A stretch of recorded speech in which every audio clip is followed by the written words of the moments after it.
Before beginning the story, I'd like to say a big thank you for visiting my new channel. I'm going to be uploading alternate history-related stories every single day. If that sounds good, be sure to leave a like and don't forget to subscribe. It means a whole lot when just getting started. I hope you enjoy the story. We live in a neighborhood that floods. I want to start there because it matters to everything that came after. The fact that flooding wasn't a novel event for us. It was a known seasonal risk we'd planned around since buying the house 8 years ago. The street sits in a shallow basin a few blocks from the river, low enough that heavy rain finds its way to us before it finds its way anywhere else. And every few years, a storm comes through severe enough to push water into the basements along our block. We had a sump pump, a backup battery system, furniture up on risers. The standard precautions of people who've made peace with an occasional inconvenience in exchange for an otherwise good location. The storm that October was worse than the ones we'd planned around. 3 days of rain on top of an already saturated ground. The kind of system that meteorologists describe with words like historic, and that neighborhoods like ours experience as a foregone conclusion the moment the forecast starts using those words. The sump pump ran continuously for the first day and a half, and then the power went, and the backup battery carried it for another 6 hours, and then that was gone too. And by the time the rain stopped on the third day, we had about 14 inches of standing water in the basement. This is, I want to emphasize, not an unusual amount of water for a flood like that. Several houses on our block took similar or worse. It's the kind of thing you deal with through a known sequence of steps. Pump it out, assess the damage, start the drying process, call the insurance adjuster, begin remediation. We'd done versions of this twice before in 8 years, smaller versions, and we knew the shape of the work, even if this storm had made the scale of it worse. The water receded over 2 days, partly drained by the restored sump pump, and partly by gradual absorption and evaporation once the rain stopped and the humidity began to ease. What it left behind was the standard debris field of a flooded basement, a layer of fine river silt over every surface, cardboard boxes collapsed into pulp, the lower 2 feet of drywall swollen and beginning to separate from the studs, carpet remnants in the finished section that would need to be torn out entirely. The particular smell of flood damage, which is not one smell, but several layered together, stagnant water and wet earth, and the beginning notes of mildew finding purchase in everything porous. I want to be precise about when I first noticed the thing in the corner, because the timeline matters more than I understood at the time. It was during the initial cleanup, the second day after the water had fully receded, while I was hauling out the ruined boxes from what had been a storage area along the northeast wall. The corner there, where the foundation met at an angle behind the water heater, had a section of debris that I registered and moved past without close examination, the kind of unremarkable detail your eyes catalogue and dismiss when you're 3 hours into hauling soaked cardboard and your attention is calibrated for efficiency rather than scrutiny. Dark, irregular, low against the foundation, consistent enough with the general texture of flood debris that I didn't stop to look closely. I noticed it again the following day because it was still there. Everything else in that section of the basement I'd cleared in the initial pass. The boxes were gone, hauled to the curb. The loose debris had been swept toward the drain, but the dark, irregular mass in the corner remained, and when I went to clear it, I found that it didn't lift or shift the way wet debris should, didn't have the give of the waterlogged cardboard or the loose scatter of silt. It had a kind of cohesion to it, a held-together quality, dark and faintly glistening in the worklight, and I remember crouching down to get a better look and feeling a reluctance to actually touch it that I attributed, at the time, to ordinary squeamishness about flood debris, which can carry all manner of things you don't want on your hands. I left it for the professional crew to deal with and went back to the parts of the cleanup I could manage myself. Over the following days, working through the slow remediation process, drying fans running constantly, the dehumidifier working through its cycles, I kept half an eye on that corner without fully admitting to myself that I was doing it. And I noticed, in the accumulating way, you notice something you're not quite ready to articulate, that its position had shifted slightly between my visits. Not dramatically, a few inches, the kind of difference you could attribute to airflow from the fans or your own imprecise memory of exactly where something had been. But the shifts were consistent in direction, always slightly further from the foundation wall, always slightly more toward the open center of the basement, and consistency in that kind of detail is harder to dismiss than a single ambiguous observation. The smell developed around the same time. Underneath the expected mildew and stagnant water, there was something else, faint at first, that I couldn't place against any flood damage I'd experienced before. Not sweet, not exactly foul in the way decay is foul. More mineral, with an edge to it that made the back of my throat tighten slightly when the dehumidifier cycled and pushed air through that part of the basement. We brought in a restoration crew the following week, a local company with a good reputation that had handled flood remediation for half the neighborhood at one point or another over the years. 3 workers, experienced, efficient, moving through the basement with the practiced thoroughness of people who'd done this job many times. They handled most of the space without any visible difficulty, tearing out the ruined drywall, assessing the studs for mold risk, pulling the soaked carpet. They were noticeably reluctant about the northeast corner. I watched this develop over the 2 days they worked, the way the 3 of them, without any explicit conversation about it that I overheard, gradually organized their work to minimize time spent in that section. One of them, a younger man, would find reasons to need something from the truck whenever the work brought him near it. Another worked with his back angled away from it as much as the task allowed. The crew lead, an older man named Hollis, who I dealt with directly for the estimate and scheduling, handled the corner himself on the second day, alone, while his 2 workers found tasks elsewhere in the basement, and he was in there for less time than the task should have reasonably taken, and came up the stairs afterward with an expression I read at the time as simple fatigue, and that I've thought about differently since. The younger worker quit before the job was finished. He didn't show up on the 3rd scheduled day, and Hollis told me, with the careful neutrality of someone delivering information he didn't fully want to deliver, that the kid had decided the work wasn't for him. I asked, as casually as I could manage, if it had anything to do with the basement specifically.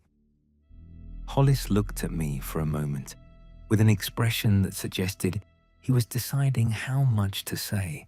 and then said only that some jobs got into people's heads more than others, and that he didn't put much stock in it himself, which was the kind of answer that tells you more by what it declines to address than by what it actually says.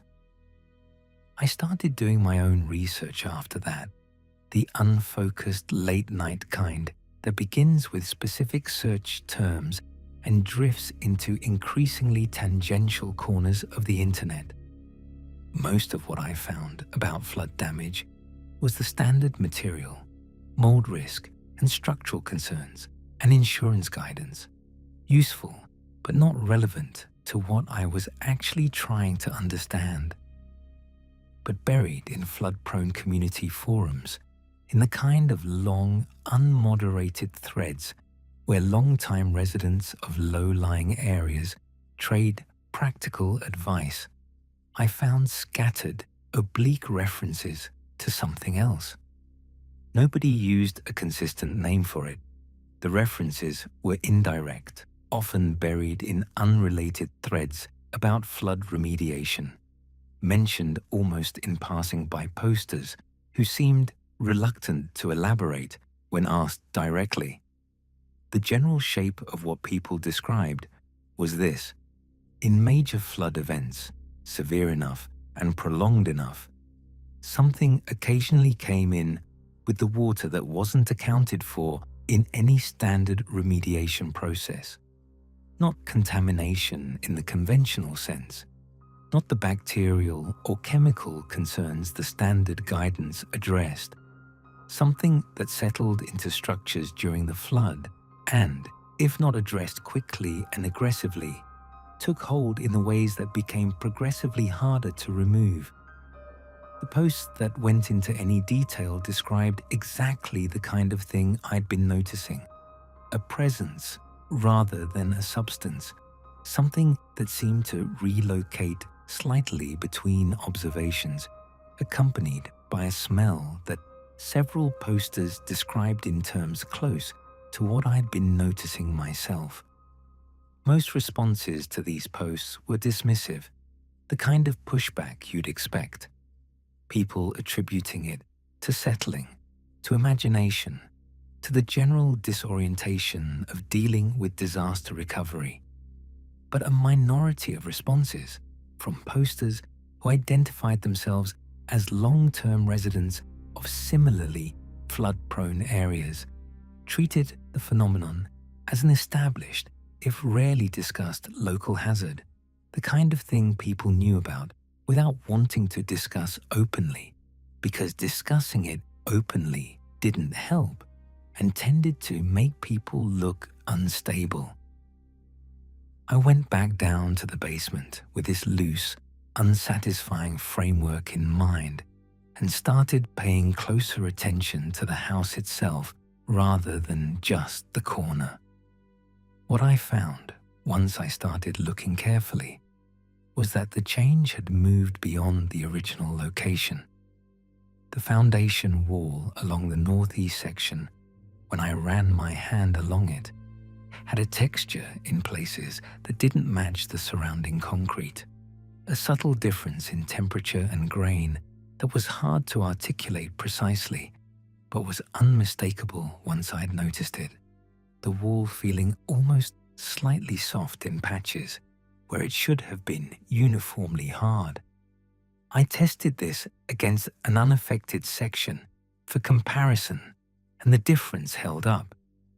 I tried knocking on different sections of the basement wall the way you'd check for a stud or a hollow space, and the section nearest the original corner returned a sound that was wrong, duller and somehow more absorbed than the bright, solid knock the rest of the foundation produced, as though the material itself had changed density in a way that hadn't been true before the flood. Individually, each of these observations was something I could have rationalized.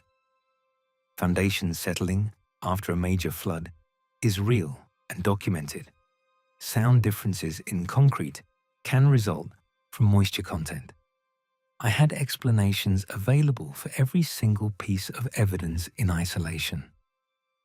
What I couldn't rationalize was the aggregate, the accumulating pattern of small changes all moving in the same direction, all originating from the same corner, all consistent with something spreading rather than simply settling. I went down on a Saturday with the explicit intention of dealing with it directly. I told myself I would find whatever remained of the original mass, whatever had been left behind after the water receded, and remove it from the house entirely, dispose of it somewhere far from the property, and see if that arrested whatever process had been underway since the flood. What I found in the corner was no longer something I could pick up and carry out. It had grown beyond the boundary of what I'd first noticed, no longer confined to the corner, but extending along a section of the foundation wall in a way that integrated with the concrete rather than sitting separately from it. The dark, glistening quality I'd first seen now part of the wall's surface itself rather than a discrete mass resting against it. The scale of it suggested something that had been developing far longer than the 3 weeks since the flood, a presence with the kind of established quality that doesn't come from 3 weeks of growth under any natural process that I understood, accelerated or otherwise.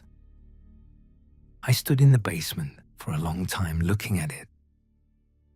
What occurred to me, standing there, was a possibility that reframed everything I'd been assuming since the storm. I had been thinking of this as something the floodwater brought in, an arrival, a contamination introduced from outside by the specific severity of that storm. But the scale of what I was looking at, the depth of its integration into the foundation, suggested something that predated the flood considerably. The water hadn't brought it. The water had disturbed the ground around the foundation enough, saturated the concrete enough, created the specific damp, dark conditions necessary to activate or reveal something that had already been present in or beneath the house for longer than we'd owned it, dormant or contained in a way that 8 years of ordinary basement conditions had kept inactive. The flood hadn't introduced a contaminant. It had uncovered one. I called Hollis the following week and asked him directly, without softening the question, what he'd actually encountered in that corner during the 2 days his crew had worked. He was quiet for a while on the phone, long enough that I thought the call might have dropped. And then he said that in 30 years of flood remediation, he'd seen that corner-type situation perhaps 4 times, always in older properties, always in homes near the river, and that his professional recommendation, which he gave reluctantly, and which he asked me not to attribute to his company in any official capacity, was to leave, not remediate further, leave the property entirely. He said the few times he'd seen homeowners try to fight it through continued remediation, replacing foundation sections, treating the affected areas aggressively. The presence had simply relocated within the structure rather than being removed, surfacing in a different section of the foundation months later, having adapted to whatever intervention had been attempted. He said, in his experience, the only approach that had actually resolved the situation in the handful of cases he was aware of was the property being abandoned and the structure eventually coming down, the lot left vacant for a period of years before anything was rebuilt on it. We listed the house 6 weeks later. I won't go into the details of the disclosure conversations with our realtor and the buyers, except to say that we handled them the way you handle disclosure of any flood history, accurately as required by law, and without elaboration beyond what the law required, which felt at the time like a moral compromise I've continued to sit uneasily with. We're in a rental now, a few miles further from the river, on higher ground, in a building with no basement at all. I think about the house sometimes. I think about the corner of that basement and what it's doing now, whether it's still confined to the foundation or whether it's continued the slow work of integration into whatever the new owners haven't yet noticed, whether the smell has developed for them the way it developed for us, whether they've started hearing the dehumidifier cycle and catching underneath the mildew that faint mineral note that used to make the back of my throat tighten. I think about what Hollis said, about the cases he'd seen, about the structures eventually coming down and the lots sitting vacant. I don't know if the new owners will get far enough into living in that house to notice what we noticed. I don't know if 3 weeks or 3 months or 3 years from now, they'll be standing in their own basement looking at a corner that's slightly wrong, that's shifted slightly between visits, trying to find a rational explanation for something that doesn't have one. We didn't tell them what we'd come to believe, only what the law required us to disclose about the flood itself. I've told myself that was the right call, that what we'd come to believe wasn't disclosure material, wasn't established fact, was the kind of thing that would have made us look unstable in exactly the way the online posters had worried about looking. I don't fully believe that justification. I think about it most nights, lying in our rented bedroom on higher ground, the absence of a basement beneath us feeling less like a missing feature and more like the only reason I sleep at all. The flood is long past. The water's been gone for months. What it found is still there, in that house, in that corner, however much further it has spread by now. It was never really about the water. The water just showed us what the ground had been keeping.